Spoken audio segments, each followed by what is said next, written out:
Welcome back, my friends, to Skyrim Anniversary Edition. Today we are checking out some of the new Skyrim Anniversary Edition content, including the Headman's Axe, which is a very interesting weapon because currently it's bugged and it doesn't actually work. But if you look at the data files, I can tell you what it should do, so when they patch it, you can start making full use of this weapon yourself. Now, the timestamps are below if you want to skip ahead before I break down why the Headman's Cleaver is one of the best early two-handed weapons in the game. I want to also point out that the Cleaver is a unique weapon that existed in the Elder Scrolls Blades mobile game, originally owned by the Bloodful Queen, but has now made its way into Skyrim. Let's take a closer look at it. If we go ahead and swing this weapon, one thing you'll notice is that the animations and attacks are the same as a great axe. But as you can see, this weapon is obviously a glaive, and because of that, usually a battle axe in Skyrim would have a reach of 1.3. However, this glaive, the Headman's Axe, has a reach of 1.35, meaning it has a slightly longer reach than all of the other battle axes in Skyrim. However, for some reason, the speed is only 0.6 instead of 0.7. Now, in the grand scheme of things, that's not really going to matter too much because you're going to be hitting people very hard with this weapon. It actually has a base damage of 25, which is the same as a Daedric battle axe. A Dragonbone battle axe, for comparison, has 26 base damage, so only one more than this weapon, but you can get this weapon right at the start of the game, making it essentially the best two-handed weapon to get early on, or at least one of the best two-handed weapons to grab early. Now, as for the enchantments on the weapon, that's where it gets a bit more interesting. So as you can see, currently the Headman's Cleaver has no enchantment. It should have an enchantment. In the data files, it says that there should be one, and that enchantment would be that it does 20 points of stamina to the enemy on hit. So every time you hit them, once they patch this, they'll pretty much not be able to block your attacks. The other effect that it has is doing 2 points of bleed damage for 5 seconds every time you hit the enemy. So in total, 2 times 5 is 10 points of bleeding damage in that 5-second duration. So that actually makes this weapon a unique artifact. However, the bad thing is that you cannot actually enchant it. Beyond going to the blacksmith grindstone and then using an orcish ingot to actually improve the quality. Now, obviously, my blacksmithing skill on this character is really low, but you can use the restoration and blacksmithing potion bugs to try and increase the damage as much as possible. But at the early game for a two-handed warrior, this is one of the best weapon choices in the entire game, so I definitely recommend picking it up. So to actually start this quest, we need to go and visit any inn in Skyrim. I'm going to go to the Banded Mare and simply ask about rumors. Hello there. If it's work you need, how about chopping up some wood for the fires? No. I'm looking for work. Got any leads? Here, take a look at this. Any bounty work I can help with? It's all in this note. And the braggart did swagger and brandish his blade. Here we go, blood in the water. So after you've exhausted all the miscellaneous quests they can give you, she'll eventually give you the blood in the water quest, which is the quest we need for this specific weapon. So she's just given us this letter from Shuragaz Grabatful, however you pronounce that. To all the capable warriors, a group of bandits have stolen something of great value to my family's kingdom, the Headman's Cleaver, and they fled to Skyrim like cowards. We believe they're remnant members of the Green Cap Bandits, who have been a thorn in the Queen's side from the day she was born. Our sources tell us that they're holed up in Lost Knife Hideout, and the Queen's strongest knights have been tasked with retrieving it. However, if I don't survive, I ask that you eliminate these bandits in her name. The Queen will gladly bestow the Cleaver to the one who vanquishes her oldest enemy, Shagaraz Grabatful. Sounds like quite the character. So now we need to head over to Lost Knife Hideout and eliminate these bandits. So currently we're here in Whiterun. Lost Knife Hideout is just around the edge of the throat of the world here on the map, directly south down the river from Windhelm. Let's go ahead and fast travel over to it. Here we are at Lost Knife's hideout, and there is a dragon approaching, so we must make a swift entrance into this cave lined with bloody corpses. Very nice indeed. Jesus! Here we are in the safety, or at least temporary safety, of Lost Knife Hideout. a weapon may be useful on this particular endeavor. Can already see some bandits having a conversation up ahead. Are these the bandits we're looking for, though? Is it that easy, do you think? So, you say you brought that cat down alone? Why? You don't think I could do it? Wasn't our last catch a cave bear? Yeah, why? Take down that one with your bare hands, too? Troll's blood, was he a tough one? Phew. But I've got the key to the saber cage. Look. Wait, What's what? that supposed to prove? Get back on patrol. Oh, he's got the key to the saber cat page, so if we take him out, we can release the saber cat in a very sneaky way. We first just need to get rid of these bandits. Should be easy enough now we've paralyzed one of them. Get wrecked. Right, let's loot this supposed key. Lost knife cage key.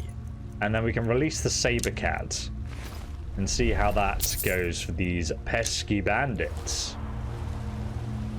In fact, they have some cheese here, which is the real victory of this quest. Seems like they have some scaffolding up ahead, but where is this cage hidden? Do take care of the bone charms, as they'll trigger all the nearby NPCs with a very loud noise. There's actually fish in this lake? There never used to be fish here. They must have added it with the Creation Club fishing mod, but I can't see anywhere to fish down there yet. We'll check it out momentarily. I'm actually going to sneak past these guys for now. Or do I want to? I reckon we'll use the slow time shout. Go for a long range shot on this guy. We'll take out this guy and shoot this lady over here with a triple sneak attack. If you guys want the build video, by the way, it's linked down below in the description if you're interested in checking it out. Now I gotta finish off this guy in the distance. Get wrecked, son. Oh, one of the green cat bandits is still alive. Not anymore. They're all dead now. It's a pretty fun build because you just feel like an absolute badass, firing like 20 arrows at once and then watching them all sink into your prey. The Nordic bow, eh? This is actually a pretty good bow just to find here. Words and Philosophy. This is a speech skill book. Now I'm going to drop down here and just have a quick look, because there are a lot of fish in this lake. Yes, look. So they have got the fishing supplies here.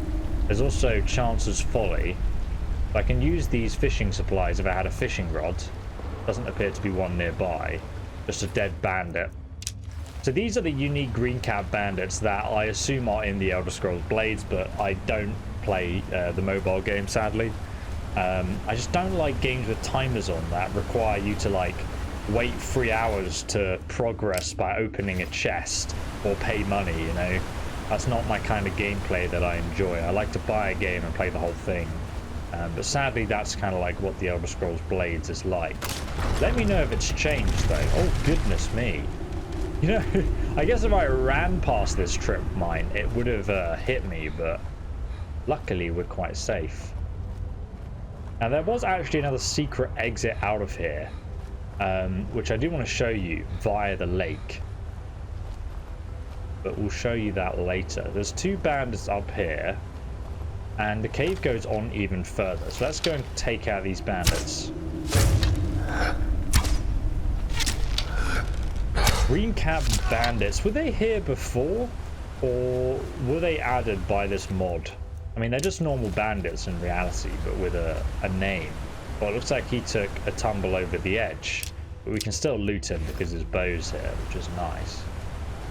Okay, let's continue onwards, friends. Ooh, what? Was she sitting on the chair watching them die? Interesting. Come at me, lady. Oh, I missed her. Get wrecked, son. Oh.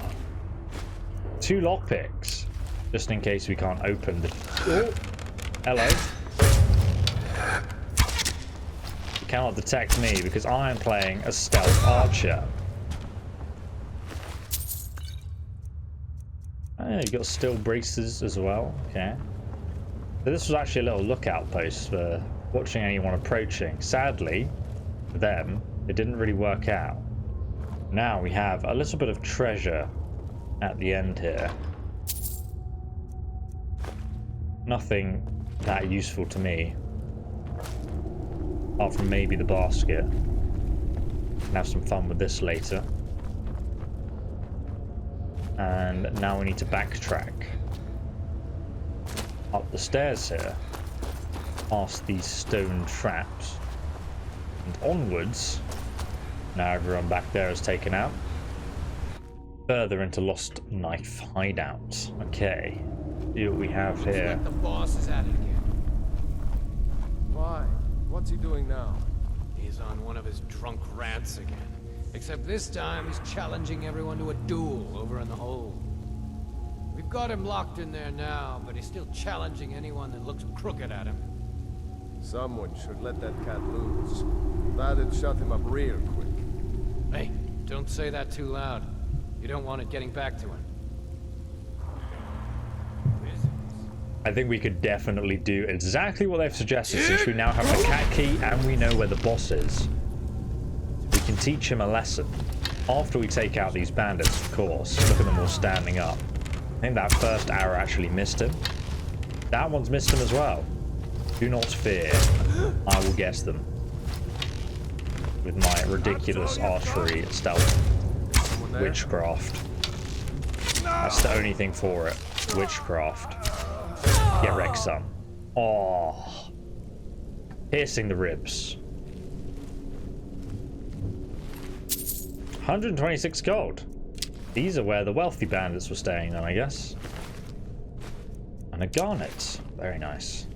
I don't know why I pick all this stuff up, to be honest. This character's so rich. In fact, how much money does this character have? 245,000. So you have 250,000. Taken a while to get there. I mean, there's lots of exploits to get money even faster if you guys are interested in that. Seems like this goes downstairs and upstairs, like some kind of old fort. Downstairs leads us to a secret chest. Obviously, we'll be taking, including the dwarven battle axe. Up here we have some sleeping bandits. A book of Orishma. Let's take out this sleeping one here. I have a feeling she might come back and bite us in the arse otherwise. Then we have an archery range. Some bloody hands. Bit creepy, not gonna lie. And then down here there's actually a mining area where you can mine for things, but we don't need. Use your smarts, he says. Like I'm supposed to figure out which college he meant. I guess he never will go to the College of Winterhold. I could have pointed him in the right direction. Bless his as a wood elf. I think if you jump down here, it does actually lead you back to the starting cave, but we're not going to do it right now. Wait, is that the bandit boss? Okay, that's the bandit boss. He's actually sitting on the cage. This must be the saber cat right below us. There's also a couple of bandits with a bandit chest.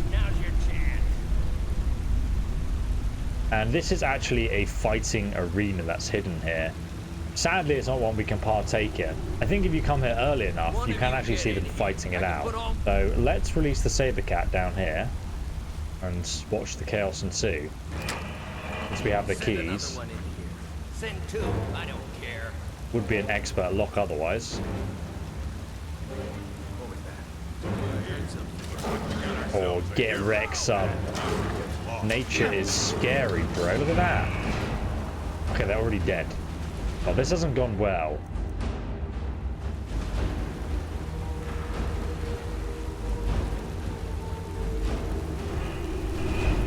They're searching for whoever opened the saber cat's tomb now. I guess you were just hearing things. Exactly. Let's use the slow motion. And we're going to go after all of his bandits. So he has this moment where he just watches all his friends drop dead around him. And he's like, what is happening? And then we'll fight him 1v1 because that'll be epic. Shoot this guy at the back here.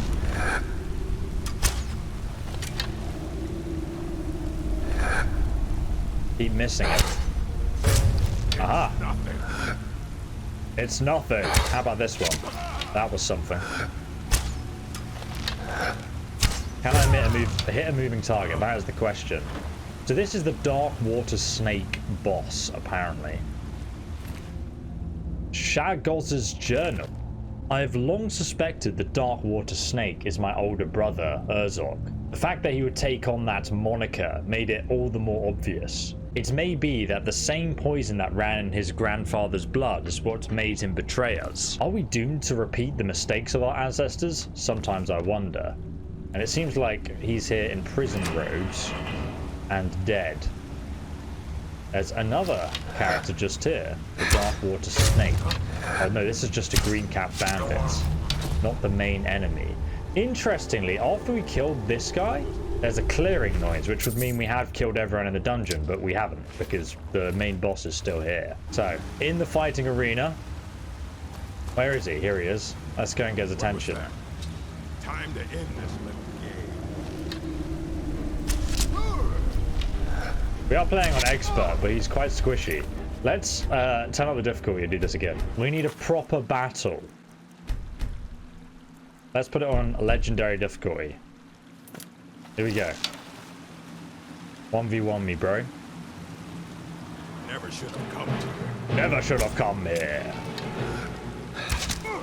He's in full orcish armor. We can stagger him when he's attacking us like that. I feel like it's too easy, man. I mean, my shots just do too much damage to him. Get up, you silly boy, so I can finish you. How much does this weapon actually... Oh, we've paralyzed him again. Here we have the most fearsome enemy in Skyrim. I'll let him hit me. We'll see what happens. There he comes. I'll let him hit me this time. Like the ride of a... Yeah, it does hurt a bit. I'll tell you. But we can just carry on staggering him. Oh my god. Legendary difficulty is too difficult. Oh!